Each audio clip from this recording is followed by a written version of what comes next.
Good afternoon, ladies and gents, and welcome back to A Place in Space. It's a Tuesday, it's New Comic Book Day. One small quick disclaimer before we kick off. There is no Marvel this week, so if you're watching this video thinking, do not worry. It is coming, it just happened to enter the country a little bit later than usual. So with comic shipping and scheduling, this kind of thing happens every now and then, unfortunately. But rest assured, next week, for Marvel at least, we're expected to be massive.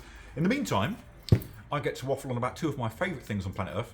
Not Marvel this week. DC and independent books.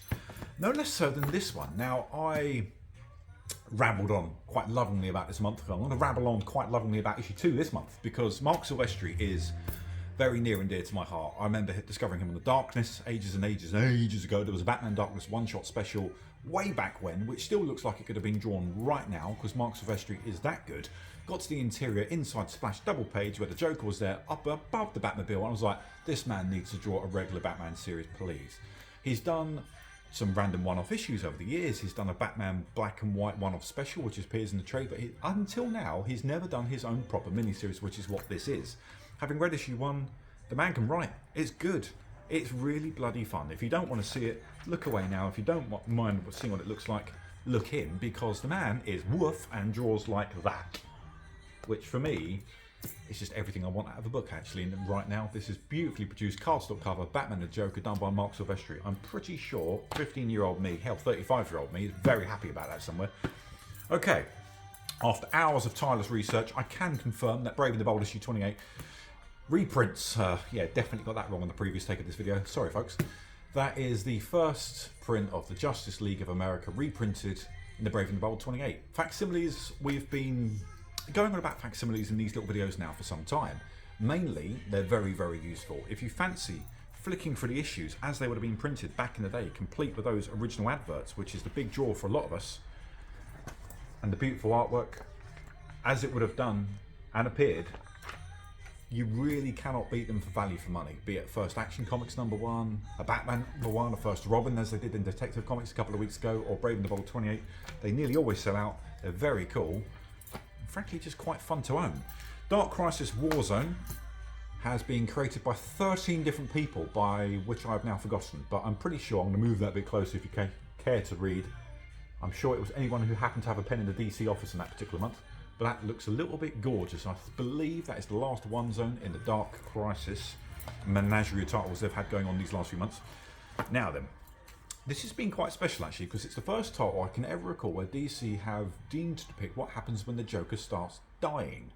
At least that seemed to be what happened in issue 1. Issue 2 it wasn't alluded to, no less so, and I don't really want to spoil this one for you, but it's grimy in there. Felipe Massafara did this particular cover. It's not the main one, I just yanked it out for this little section of the video because I was like, wow, that's very cool. So yeah, very interested to see where that one keeps on going. And now we're straight into the indies for just a few. All Against All. This is by Image. Now this looks like a stunning sci-fi world, if I'm honest. I haven't read this one, full disclaimer. I've flicked through it over the lunch break, and what I get is something I do want to read. This is... no flesh seems to exist anymore. You're properly on, like, you know, human hypernoidetic style, far-flung sci-fi. Anything that once resembled, like, you know, blood or a pulse is gone. But the human psyche hasn't. So I'm really quite interested to see where this one goes, because it's quite an interesting take. Really lovely, almost blurry psychedelic artwork. It feels almost kaleidoscopic. Goes without saying, being an Image #1 endorsed by James Tynion, that's violent as all hell right now, but that looks very cool. What else we got for you? Oh yeah, let's do some nostalgia, folks. You ready? It's the 90s. Gargoyles is here with every cover on planet Earth. You won't have a look if you don't believe me. I think we got over 70. Over 70, we're being told.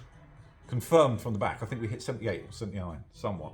Yeah, the cartoon lives, it's back. I'm not sure they're doing more of it, but either way, Dynamite have realised everyone needs more gargoyles in their life, as well as Darkwing Duck. They're doing a lot of Disney licenses soon, so I dare say they'll probably keep that one going. Know Your Station #1 is out now from Boom. I expect that will be absolutely massive, because every Boom #1 is right now. It's really quite cool. So some of you will remember the much more child-friendly movie WALL-E by Disney, where everyone decides to leave what we've done to poor old planet Earth and leave in a ship. So you've got exactly the same concept here. The hyper-wealthy, the hyper-elite have left planet Earth in a ship, fled off for somewhere much more safer, apart from they've all started butchering each other. and I don't quite know who's doing it. So it's definitely a whodunit in space, wrapped up in a Wall-E costume with a lot of sci-fi tropes over the top, and I'm living for it. That looks cool as hell. Nearly swore, reeled it back in. Not up for starting this one again. Noctera Noctera Val Special. I realised I mentioned that. This is not participating in the actual ongoing numbers of the fact Noctera. So Val gets her own special there. It's not numbered. Okay, so if you're looking up for the next sequential piece, it won't exist. And that's a one-shot outside of that.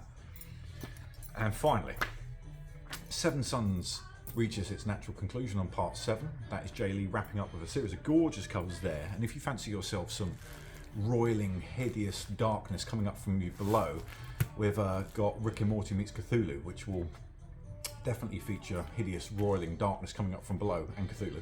Not to say that Rick can't bring his own level of darkness to it. That is out now. And covers of the week / covers of note. We've got a few. Spawn is everywhere right now, and I mean that in a very good way. He's appearing on DC covers across the board. That's just a particular Batman one out this week, which he appears on. He's doing a bunch of others as well. And he's also appearing on a whole bunch of covers across Image titles. So he just, for example, the Noctera one-shot we just discussed, he happens to appear on. Have a little browse if you're a Spawn completist, because there's quite a few to choose from. We are keeping as many in stock as humanly possible. We did have them on pre-order, so there are some we don't have that many left of. Alright, well here's one more.